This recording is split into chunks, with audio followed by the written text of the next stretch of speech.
What to do with past choices that still weigh on you. Regret. How to live with the choices you didn't make, without letting the past paralyze what you can still do. There's a choice you didn't make.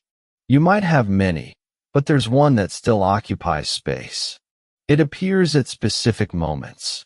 When you see someone who took the path you didn't, when you imagine how your life would be if you had decided differently, when you look at what you've built and wonder what the rest would have been. It's not nostalgia, it's regret. And regret is one of the most universal and least honestly discussed human experiences, because admitting regret seems to admit that you made a mistake, that you wasted time, that things could have been different. What do we do with it? Keep it silent until it takes up more space than the present, or use it as a whip to punish ourselves for choices made with the information we had at the time. This episode isn't about eliminating regret. It's about learning to live with it in a way that doesn't paralyze what you can still choose. What do you carry?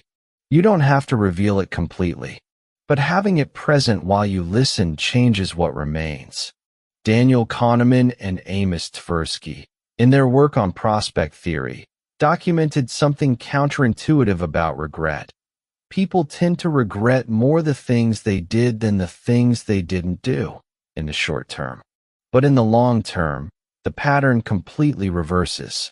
Studies on what people most regret at the end of their lives, conducted by researchers like Bronnie Ware, who worked with terminally ill patients, consistently show that the most frequent regret isn't what was done. It's what wasn't done. The careers not pursued, the relationships not risked, the versions of oneself never inhabited. Action regret hurts now. Inaction regret hurts forever. This has a direct implication for future choices, which we'll explore later in this episode. But first, we need to talk about how past regret operates in the present. Jeff Bezos popularized what he called the regret minimization framework. Before a significant decision, imagine yourself at 80 looking back. What would you regret more, trying and failing, or not having tried? This heuristic is useful for future decisions. For past regret, the work is different. Unprocessed regret operates in 3 ways that limit the present. Form 1. Perspective paralysis.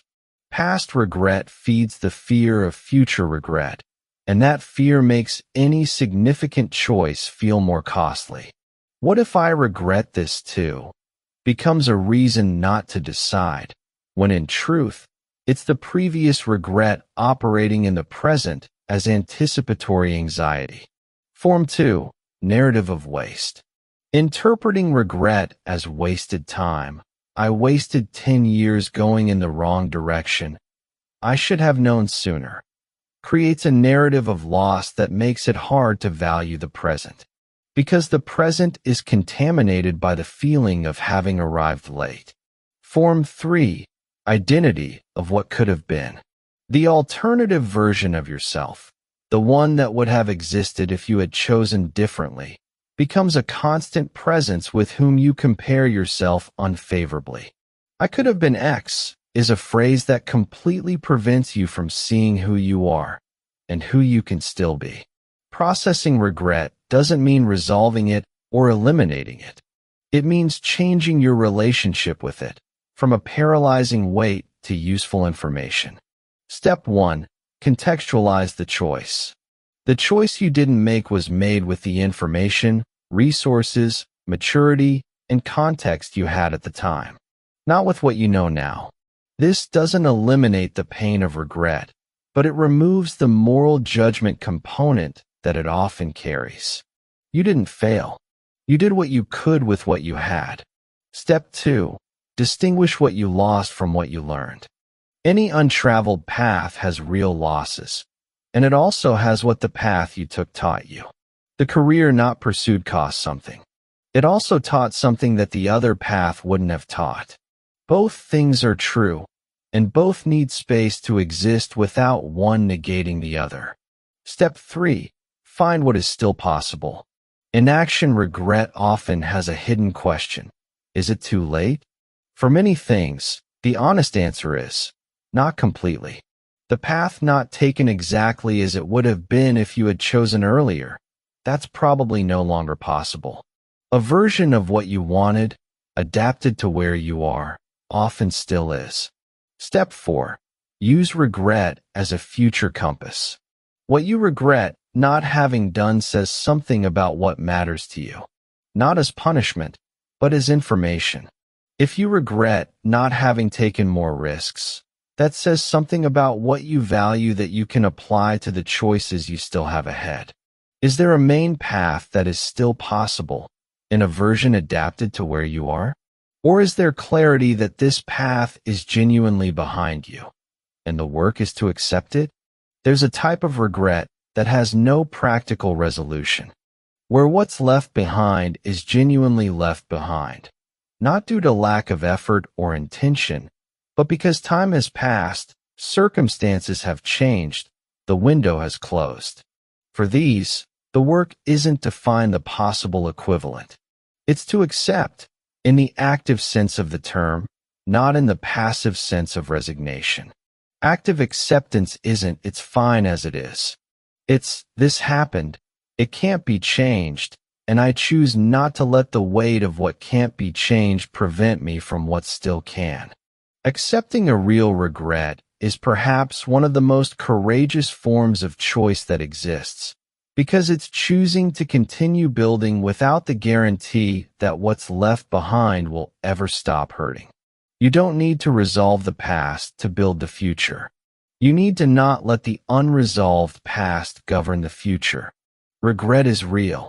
It doesn't disappear with personal development work. It's not eliminated by a different perspective. It doesn't resolve with the right steps. But there's a difference between regret as a permanent weight that limits the present, and regret as an honest part of a life lived with real choices. Everyone who genuinely chooses will regret some of those choices, because choosing means excluding, and what is excluded was sometimes valuable. What you can choose is what you do with that. Keep it silent until it paralyzes, or process it with enough honesty so that it occupies the space it deserves, not more, not less, and continue to choose with what you still have. The life you have is made up of the choices you made, and those you didn't make. Both are yours. And from this point, what you build is choice. That is visible choice. How to live with the choices you didn't make, without the weight of the past paralyzing what you can still do. Next time, the longest episode in terms of real time, because it's about what happens when change isn't a moment, but a process of years. How to build a life more your own when there's no visible result tomorrow or next week. Visible choice. Season 1. The choice this episode examines isn't simple to name, because it was made before you were aware that you were making a choice. It became habit. It became identity. It became the way things are. And the first step to choosing differently is to see what was being chosen and why. Visible choice was built to make visible what is always present but rarely examined. That most of what we call choices are better presented reflections. What was taught, what was inherited, what was modeled by specific environments.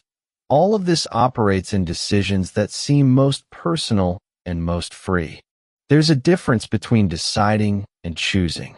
Deciding is what we do when we process information and reach a conclusion. Choosing is what we do when we have real awareness of the alternatives, including the alternative of not doing what we've always done. This series works precisely on that difference. What has been learned about how to make choices can be examined. What can be examined can be questioned.